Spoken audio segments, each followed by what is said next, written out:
The phone call came at exactly 2:47 p.m. on a Tuesday, 3 days before my sister Victoria's dream wedding.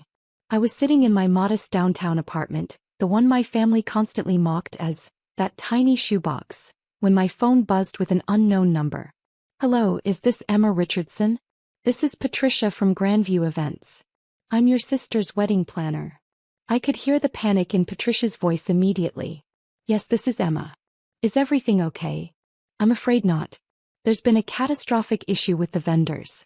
The florist just discovered a water leak destroyed half the arrangements. The backup generator at the venue failed, and the original caterer had a kitchen fire yesterday. We've secured replacements, but..." Her voice cracked. "The additional costs are $50,000. Without this money by tomorrow morning, I'll have to cancel everything." My heart sank. Victoria had planned this wedding for 2 years. Every detail had been meticulously arranged, from the hand-imported Italian roses to the 12-course tasting menu. This was supposed to be her perfect day. "Have you told my family yet?" I asked. "I called your parents first. They said they'd already spent their limit and couldn't help. Your sister is having a complete breakdown. She's threatening to call off the entire wedding." I closed my eyes. My family had no idea about my real financial situation. To them, I was just Emma the failure. The daughter who dropped out of business school, worked odd jobs, and lived in a cramped apartment while driving a 10-year-old Honda Civic.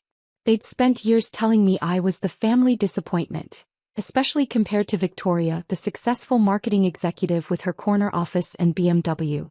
"Patricia, I need you to patch me into a family call right now. Can you do that?" "Of course. Hold on." The line clicked and suddenly I heard my mother's voice, strained with stress. "Emma, why are you on this call? We're dealing with a family crisis here." "I know, Mom." Patricia filled me in. "Well, there's nothing you can do," my father's voice cut in sharply. "This requires real money, not whatever you make from your little jobs." I could hear Victoria sobbing in the background. "My wedding is ruined. Everything's ruined." "Actually," I said calmly, "I can help." The line went quiet for a moment before my mother let out a bitter laugh. "Emma, sweetie, this is $50,000. That's probably more than you make in 2 years." I said I can handle it. "Handle it how?" my father demanded. "You live in that tiny apartment and drive a car older than my golf clubs. Where exactly would you get that kind of money?" I took a deep breath. This wasn't how I'd planned to reveal the truth, but Victoria needed help. "Handled," I said simply. "What do you mean, handled?"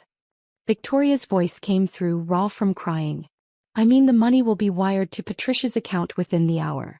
The wedding is saved." Silence. Then my father's voice, confused and skeptical. "Emma, what are you talking about? How could you possibly have that money?" I smiled even though they couldn't see me.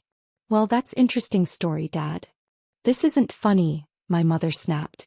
"We're facing a real crisis here and you're playing games." "I'm not playing games." "Patricia, are you still there?" "Yes, I'm here," came the wedding planner's bewildered voice. "Please give them your account information. The wire transfer will arrive within the hour, plus an additional $25,000 to upgrade everything Victoria wanted but couldn't afford. Consider it my wedding gift." The silence stretched so long I wondered if the call had dropped. Finally, Victoria whispered, "Emma, where would you get $75,000? "That's what I'd like to know," my father said, his voice taking on that stern tone he used when he thought I was lying. "Emma, if you've gotten mixed up in something illegal..." "It's not illegal, Dad. It's just business." "What business?" my mother demanded. "You work at a coffee shop and do freelance tutoring. Neither of those pays that kind of money." I decided it was time. "Actually, I haven't worked at the coffee shop in 3 years. And I've never done tutoring." "Then what do you do?" Victoria asked, her voice still shaky. "I run a company. Actually, several companies." The silence was deafening. "What kind of companies?" my father asked slowly. "Well, for starters, I own Richardson Digital Solutions. We develop custom software for Fortune 500 companies. Last year we had revenue of $47 million. I could practically hear them processing this information. That's impossible," my mother stammered. "We would have known." "Why would you have known? You've never asked about my work. Every time I tried to talk about my projects, Dad would interrupt and ask when I was going to get a real job, like Victoria.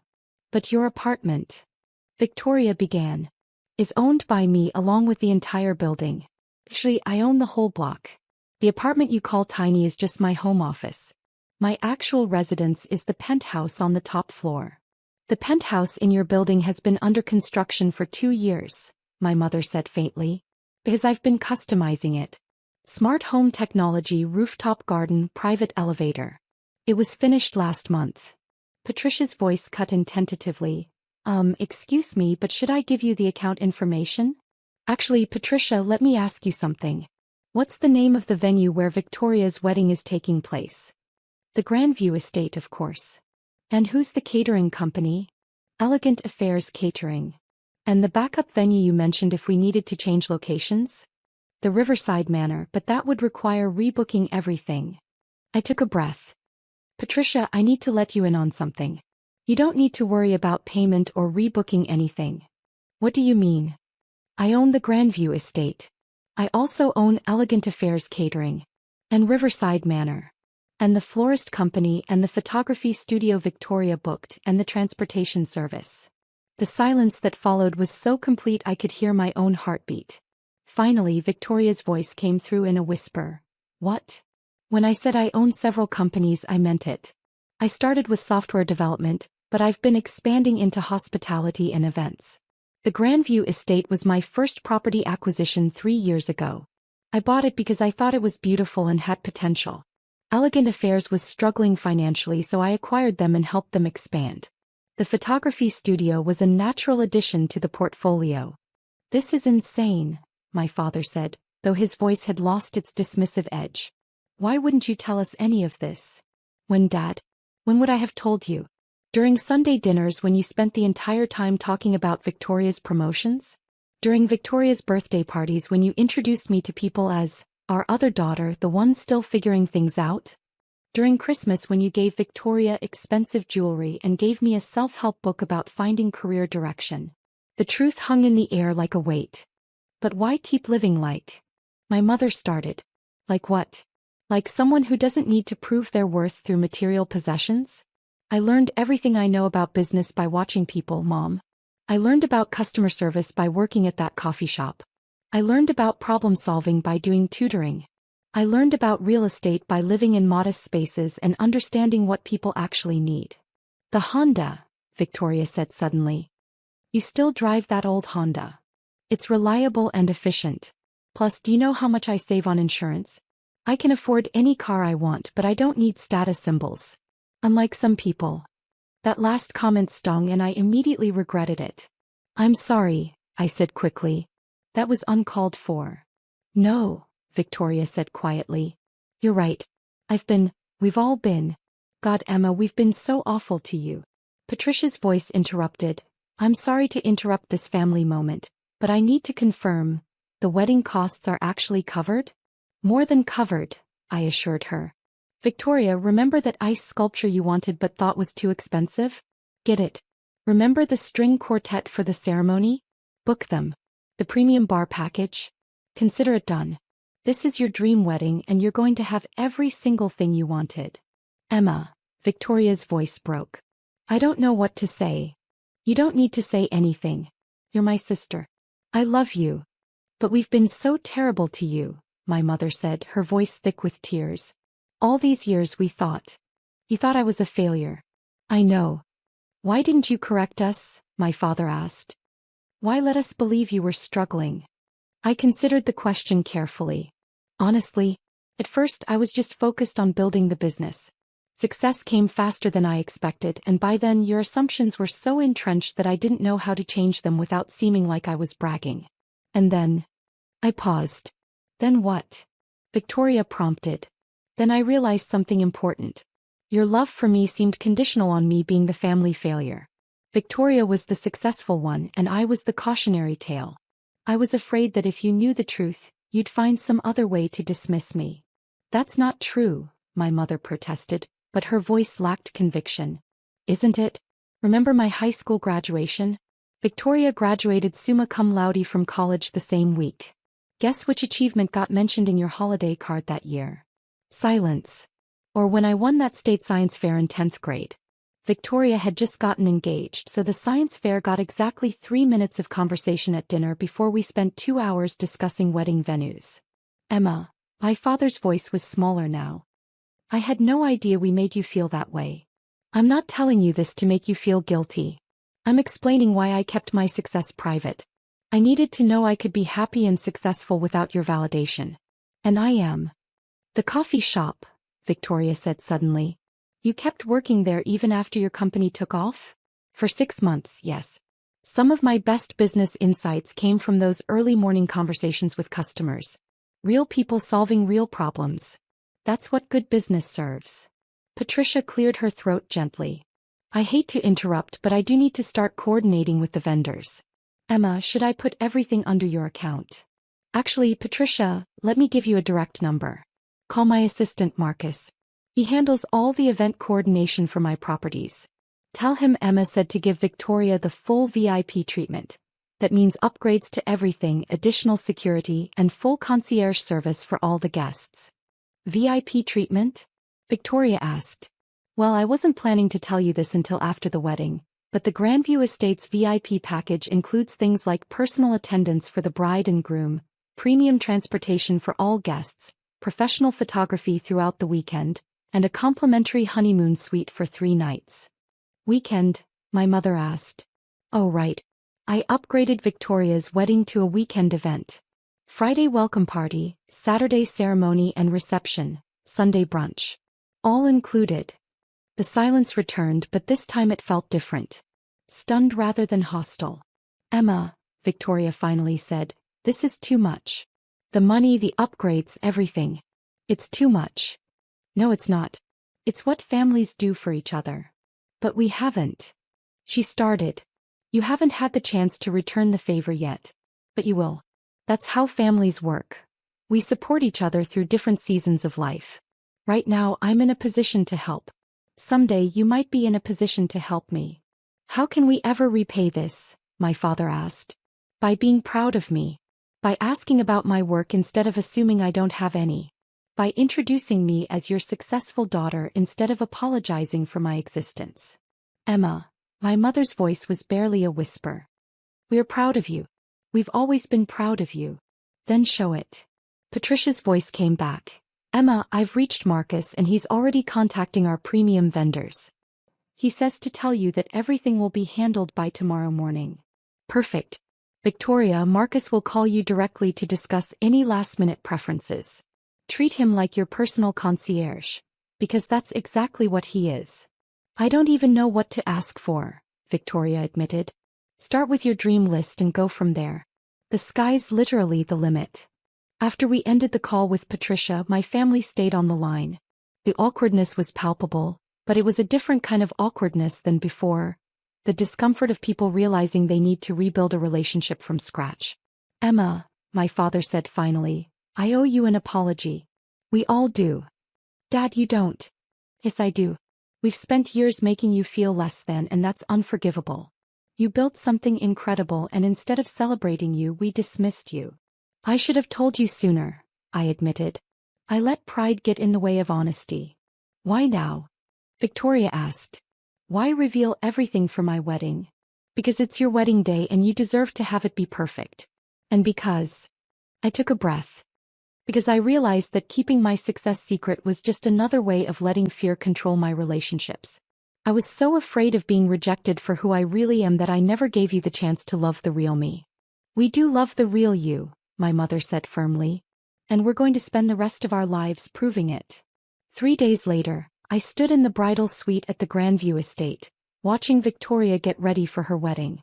The upgrades had transformed an already beautiful venue into something magical. The ceremony space was filled with the Italian roses she'd dreamed of. The reception hall glittered with crystal chandeliers I'd had installed just for her day, and the grounds were manicured to perfection. Emma, Victoria said, turning from the mirror where her stylist was putting finishing touches on her makeup. I still can't believe this is real. It's real, I assured her, adjusting the train of her dress. And you look absolutely stunning. Not the wedding, though this is beyond anything I imagined. I mean you. My little sister, the secret business mogul. I laughed. I prefer entrepreneur with a flair for dramatic reveals. Mom and Dad have been asking everyone about your companies. Dad spent 2 hours last night reading about Richardson Digital Solutions online. Did you know he bookmarked your Forbes interview from last year? I didn't realize it had been published, I said, genuinely surprised. Emma, you were named one of the top 30 entrepreneurs under 30. How did we miss that? Because you never asked what I was working on and I stopped trying to share good news that got ignored. Victoria took my hands. That changes now. I want to know everything. Your companies, your plans, your dreams, all of it. And I want to be the sister who celebrates your successes instead of the one who dismisses them. I'd like that, I said softly. A knock on the door interrupted us. Come in, Victoria called. My parents entered, both dressed in their wedding attire. My mother was carrying a small wrapped box. We wanted to give you this before the ceremony, she said, holding out the box to me.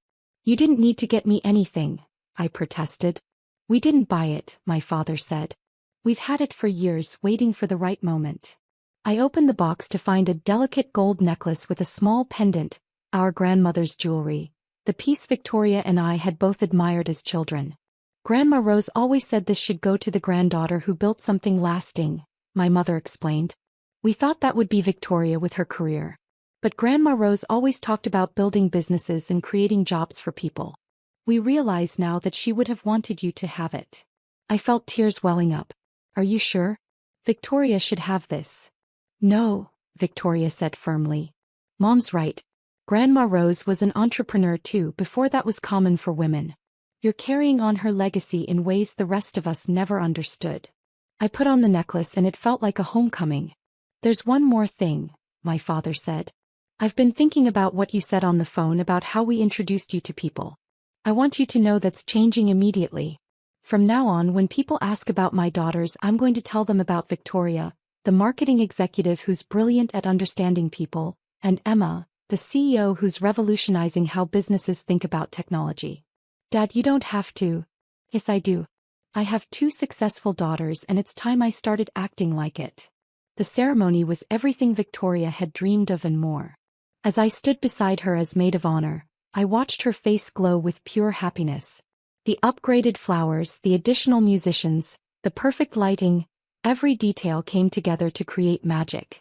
But the real magic happened during the reception, when my father stood up to give his traditional father of the bride speech. When Victoria first told us she was getting married, he began, I started thinking about what I wanted to say about my daughters tonight. I realized I'd been telling only half the story. He looked directly at me. Victoria has always been our sunshine, bright, ambitious, and determined to make her mark on the world.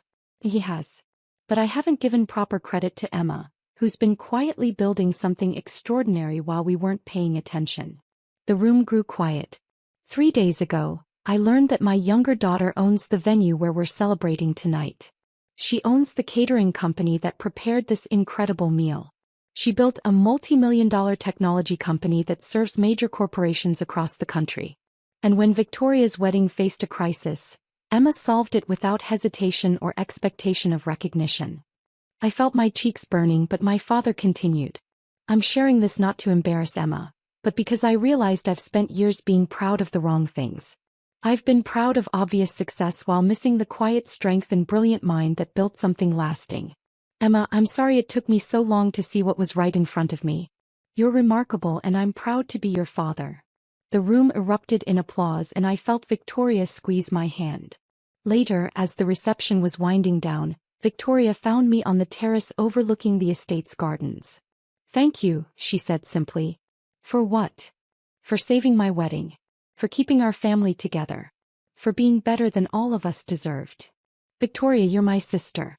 You don't need to thank me for loving you. She hugged me tightly. I love you too.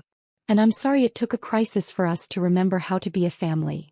As I looked out over the estate I'd bought 3 years ago, the property I'd fallen in love with and purchased on instinct, I realized that everything had come full circle. I'd bought this place because it represented the kind of beauty and celebration I wanted to create in the world. Tonight, watching my sister dance with her new husband while our parents looked on with pure joy, I understood that I hadn't just built a business empire. I'd built a way home. The next morning, as the family gathered for the farewell brunch, my mother pulled me aside. "I have one question," she said. "What's next for you? More companies? New ventures?" I smiled, thinking about the plans I'd been developing, the innovations I wanted to pursue, the impact I hoped to make. "Actually," I said, "I was thinking it might be time to let you all in on the adventure. If you're interested in learning about the family business." "Family business?" she asked. "Well, it's about to be. Richardson Enterprises has been a one-woman operation long enough. I think it's time to bring in some partners I can trust." "You mean?" "I mean, Victoria has incredible marketing skills, Dad understands people and relationships, and you have organizational abilities I've always admired. I could use help taking things to the next level." "Are you offering us jobs?" "I'm offering you partnership in something bigger than any of us could build alone.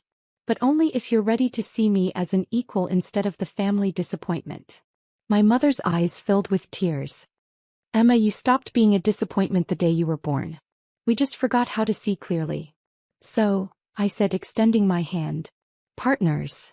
He shook it firmly. "Partners." As I drove home that evening, yes, still in my 10-year-old Honda, I reflected on how dramatically life could change in just a few days. I'd revealed my success, saved my sister's wedding, and rebuilt my family relationships. But most importantly, I'd learned that the best business strategy of all was simple. Love the people in your life boldly, support them generously, and never underestimate the power of showing up when it matters most. The empire I'd built was impressive, but the family I'd reclaimed was priceless.